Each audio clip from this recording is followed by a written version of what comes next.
जय हिंद दोस्तों, राम राम, राधे राधे। मैं हूँ रामाचल मौर्य। आज हम बात करेंगे सीटेट 2024 में जो होने वाली परीक्षा है, जो कुछ ही दिनों में यानी 21 जनवरी को होने वाली है, उसके बारे में हम बात करेंगे। सीटेट को जो एग्ज़ाम होता है वो 150 नंबर का होता है। कितने का होता है? 150 का। 150 नंबर का पूरा होता है और 150 नंबर में 75 नंबर सिर्फ आता है पेडागोजी से और 75 नंबर रहता है कंटेंट से। यदि हम 75 नंबर पेडागोजी को समझ लेते हैं तो हमारे लिए सीटेट पास करना बहुत आसान हो जाएगा। तो आप लोग यानी 30 नंबर का होता है तो 30 नंबर में 15 नंबर आ जाता है पेडागोजी का, शिक्षा शास्त्र से, और 15 नंबर आता है कंटेंट से। तो मेरे हिसाब से ये जो 15 गुणे 5 यानी 5 रहता है सब्जेक्ट, तो 15 बजे 75, ये 75 नंबर पाना बहुत आसान है। यूँ समझिए कि आपके हाथ में है। जब हम परीक्षा देने बैठते हैं तो सबसे पहले हमको अपना माइंड सेट ये करना है कि हम एक टीचर हैं। क्या है? टीचर हैं। और उसी माइंड सेट के अनुसार ये टीचर हम हैं, इस बेस पर एग्ज़ाम देंगे हम तो हम पास कर जाएंगे। और उसी हिसाब से हमको पेपर सॉल्व करना है। क्या करना है? पेपर सॉल्व करना है। तो मुझे उम्मीद है, पक्का विश्वास है कि अगर आप लोग ये अगर समझ लेते हैं कि 75 नंबर का जो पेडागोजी आता है वो हम कैसे प्राप्त कर लें, कैसे पाएँ, पूरा का पूरा हम मुझे मिल जाए, तो इस वीडियो का पूरा देखिए। मुझे उम्मीद है कि आप ये 75 नंबर आपको पक्का मिल जाएगा और 75 ही नहीं, आप सीटेट पास हो जाएंगे। क्योंकि 75 नंबर में अगर 70 नंबर आपको मिल गया तो कंटेंट से बाकी मिल जाएगा। 90 नंबर पाना होता है जनरल कैटेगरी को, 90 नंबर, और बाकी कैटेगरी को 82 नंबर। तो मेरे हिसाब से कि पेडागोजी का जो 75 नंबर है बहुत आसानी से आप लोग को मिल जाएगा। बस मेरी बातों को ध्यान देकर समझिए और सुनिए और उसको फॉलो कीजिए। पक्का विश्वास है कि आप सीटेट पास हो जाएंगे। तो चलिए शुरू करते हैं। तो पेडागोजी में यानी शिक्षा शास्त्र को सॉल्व करने के लिए हमको पहले पता होना चाहिए कि हम, अच्छा हाँ, ये पेपर फर्स्ट के लिए भी है और पेपर सेकंड के लिए भी है, यानी दोनों पेपर के लिए फायदेमंद है। तो शुरू करते हैं। हमको पहले समझना है कि क्या नहीं करना है। प्राथमिक लेवल यानी, अच्छा, और हाँ, ये लैंग्वेज मतलब हिंदी के लिए भी है और इंग्लिश के लिए भी है। जो पेडागोजी हम हिंदी में पढ़ते हैं सेम वही इंग्लिश में भी है। ठीक? तो समझिए, हमको पहले पता करना कि क्या नहीं करना है, डोंट डू, क्या नहीं करना है। तो एग्जाम्स, पेपर में जो प्रश्न आते हैं उनमें अगर एग्जाम पर जोर दे रहा है, ये निगेटिव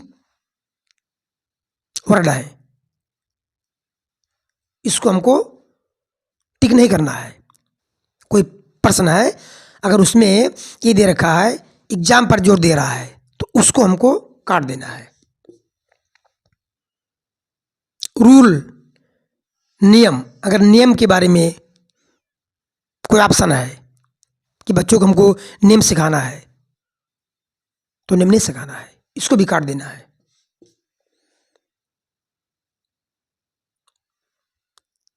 रट्टे मतलब कंठस्थ, बच्चों को याद नहीं कराना है। अगर ये ऑप्शन दिया है कि बच्चों को याद कराओ, तो भी ऑप्शन गलत है, ये नेगेटिव वर्ड है, इसको काट देना है। उसके बाद ग्रामर है, ग्रामर भी बच्चों को नहीं याद कराना है। ऐसे बहुत से प्रश्न आएंगे जिसमें ऑप्शन रहेगा ग्रामर, ये रट्टे लगवाना, रूल्स, नियम सिखाना, परीक्षा पर जोर देना, ये सब नेगेटिव वर्ड है, इसको तुरंत काट देना है। ठीक। त्रुटियां, एरर्स, हमको बच्चे के अंदर त्रुटियां नहीं खोजना है। अगर ये ऑप्शन दे रहा है, उसको हमको काट देना है।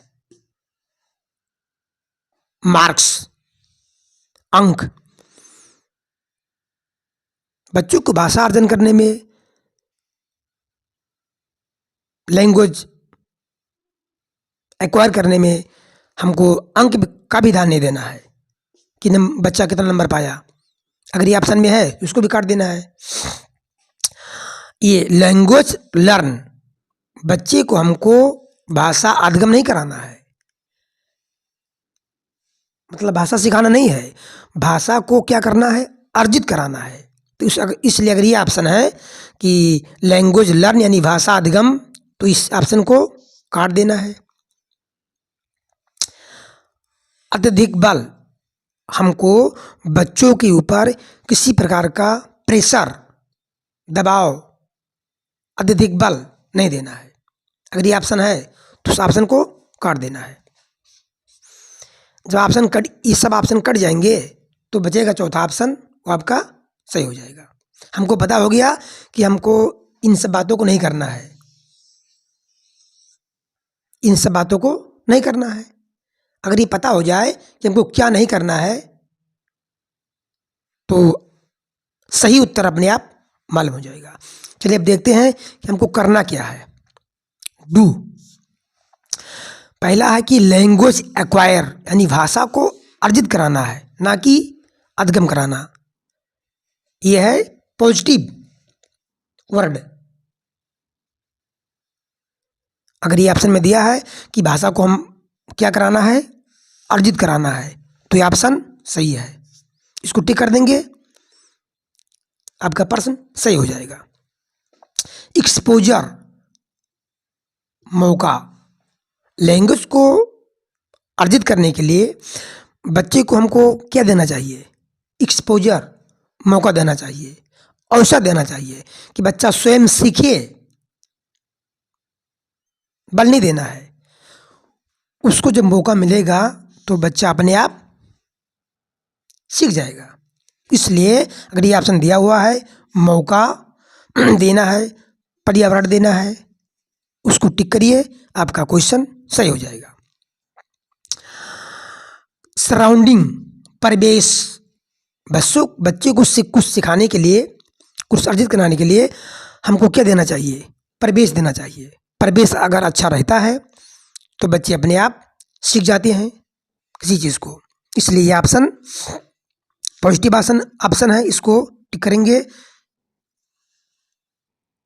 उसके बाद LSRW मतलब लिसनिंग, स्पीकिंग, रीडिंग, राइटिंग, हमको बच्चे को ये सिखाना है। अगर ये ऑप्शन दिया हुआ है, ये चारों ऑप्शन क्या है, पॉजिटिव ऑप्शन है। लिसनिंग मतलब सुनना, बच्चा पहले कोई चीज़ सुनता है। स्पीकिंग फिर बोलता है, फिर पढ़ता है, फिर लिखता है। मतलब बच्चे को कुछ सिखाना है तो यही क्रमबद्ध तरीका है। कभी कभी डॉक्टर यही प्रश्न पूछ लेता है कि बच्चे को सीखने के लिए कौन सा तरीका सही है। तो एल, एस और डब्ल्यू ऑप्शन में रहेगा सुनना, बोलना, पढ़ना, लिखना। इंग्लिश में एल, एस और डब्ल्यू। एल से लिसनिंग, एस से स्पीकिंग, आर से रीडिंग, डब्ल्यू से राइटिंग। हिंदी के लिए इसका एक होता है शब्द सुबोपली। ये ऑप्शन में डायरेक्ट लिख ही देता है। तो अगर ये ऑप्शन दिया हुआ है इसको हम टिक करेंगे, आपका आंसर सही हो जाएगा। और क्या करना है, रीडिंग में अर्थ ग्रहण करना। बच्चे को हम जब पठन वाचन कराते हैं तो उसका अर्थ क्या होना चाहिए। प्रश्न में आ जाएगा कि बच्चों को अगर हम रीडिंग करा रहे हैं, पठन वाचन करा रहे हैं, तो ऑप्शन क्या सही होना चाहिए। बच्चों को पूरा पाठ याद हो जाए या पूरा पाठ बच्चा पढ़ ले जाए या फिर अर्थ ग्रहण करे। तो इसमें सही ऑप्शन होता है अर्थ ग्रहण करे। यही पठन वाचन का उद्देश्य है कि बच्चा पढ़ रहा है तो उस पाठ का अर्थ ग्रहण करे। यही रीडिंग का उद्देश्य होना चाहिए। तो अगर ये ऑप्शन है इसको सही करेंगे, हम टिक कर देंगे, आपका आंसर सही हो जाएगा। उसके बाद क्या है, क्रिएटिव माइंड, सृजनात्मक सोच। बच्चा जब पढ़ने जाता है तो क्रिएटिव माइंड लेकर पढ़ने जाए, सृजनात्मक सोच लेकर पढ़ने जाए, कुछ सीखे, तब वो भाषा को एक्वायर यानी अर्जित कर लेगा। इसलिए ये आपका ऑप्शन सृजनात्मक यानी क्रिएटिव पॉजिटिव वर्ड है, इसको टिक करेंगे, आपका आंसर सही हो जाएगा। इतनी बातें हैं। मुझे उम्मीद है आप लोगों को ये टिप्स तरीका समझ में आया होगा। यदि आप इसको फॉलो करते हैं, समझते हैं, ऐसा करते हैं तो पक्का आपका सीटीएट क्रैक हो जाएगा। आपको सीटीएट परीक्षा को पास करने के लिए, क्रैक करने के लिए हमारी तरफ से आप सभी लोगों को शुभकामना, अग्रिम बधाई। भगवान के लिए आप सफल हो, पक्का आप सफल होंगे, मुझे उम्मीद है। शुभकामनाएं देता हूँ। जय हिंद, जय भारत।